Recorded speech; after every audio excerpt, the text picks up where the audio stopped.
আমাদের কাছে আসছিলেন জাহানারা বেগম। তিনি এখন আমাদের চিকিৎসা নিয়ে সুস্থ হয়ে গেছেন। আজকে জেনে নিব তার এই সুস্থতার গল্প।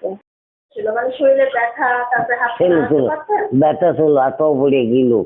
একা একা কাজকর্ম করতে পারতেন? না, কিছু হাত নাড়াতে পারতাম না, হাত পাও নাড়াতে পারতাম না, চলাফেরা করতে পারতাম না, খাওয়া দাওয়া করতে পারতাম না, নিজে কোনো কাজই করতে পারতেন না, তো পেলানো থাকতাম।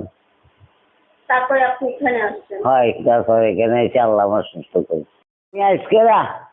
আমি রান্ধি না আজকে, আমি মানুষের দুইতে তারপর দুইটি করাতে করেছি, কাজ নাইলে দিছি।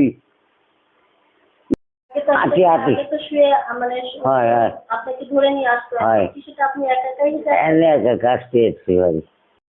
প্রিয় দর্শক, এতক্ষণ আপনারা শুনছিলেন যে আমাদের নিউ লাইফে এই জাহানারা বেগমের সুস্থ হওয়ার গল্প।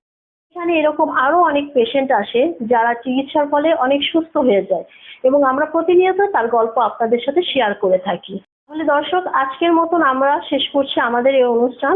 আগামী পর্বে আপনাদের সাথে আবার দেখা হবে। ততক্ষণ আপনারা সবাই ভালো থাকবেন এবং সুস্থ থাকবেন। সবার জন্য শুভকামনা।